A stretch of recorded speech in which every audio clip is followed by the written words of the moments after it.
करोडोत येणार आहेत. कारवाई कोणावर करतो रे? तो यावर कारवाई करायचे जर मागं लागले ना, तो ह्या गावचेच मराठी तो राजकीय सुपडा साफ करतो. हो, मराठ्याचा जर नादी लागला तर गप बसलाय मराठी, तोवर गप बसून दे. तू नीट राहा. तू खाय, तो लय मोठं खाल्लेलं. तू कशाला इकडे आलेला आहे सगळ्या मराठ्याला माहिती. तो पाप तळ्यासाठी आलेला आहे. तो आमच्या अन्नात माती कालायचं नको काम करू. मराठ्याला आरक्षण मिळत नाही म्हणून तो कुठं काही सांगायला लागला. त्याची बाजू ओढी तो काय एकटी, ती येवल्याची अडपटाची. त्याची बाजू ओढू नको. कधीतरी जातीचा कळवाळा येऊ दे. नशिबाने या जातीत जन्म घेतलाय. कमीत कमी या जातीसाठी एखादा पाऊल उचल. नुसतं स्वतःच्या स्वार्थाचा नको पाऊल उचलू.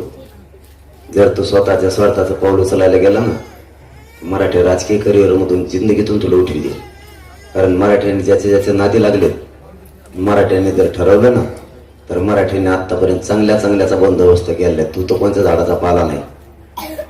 तुझ्यावर मराठी आणखीन बोललेले नाहीत, पण तू जर तुझं जुनं पोटातलं पाप दाखवायचा प्रयत्न करायला लागला ना, आणि तुझी गटारगंगा पोटातली ते विचार जर तू मराठ्यांपुढे वकायला लागला ना, तर मराठी तुला नीट करायला सुद्धा मागं पुढं बघणार नाही.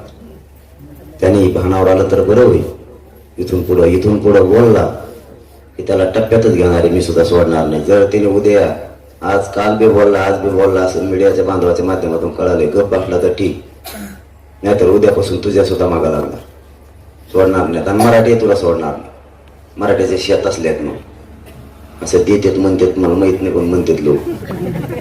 ते येवल्याची एडपट नाही का, पिशीच घेऊन येणं सगळं बाजाराची. त्याच्यात काल कोणत्या पत्रकार बांधवांना संपादकाला म्हणतोय तुमच्या दम असला तर वाचून दाखवा. काय वाचून देऊ? पोरं इतके बेकार आहेत, झाडाखाली बसत लिंबाच्या, इतकी घाण शिल्लीत आहेत. 2 दिवस भाकर जात नाही बाबा.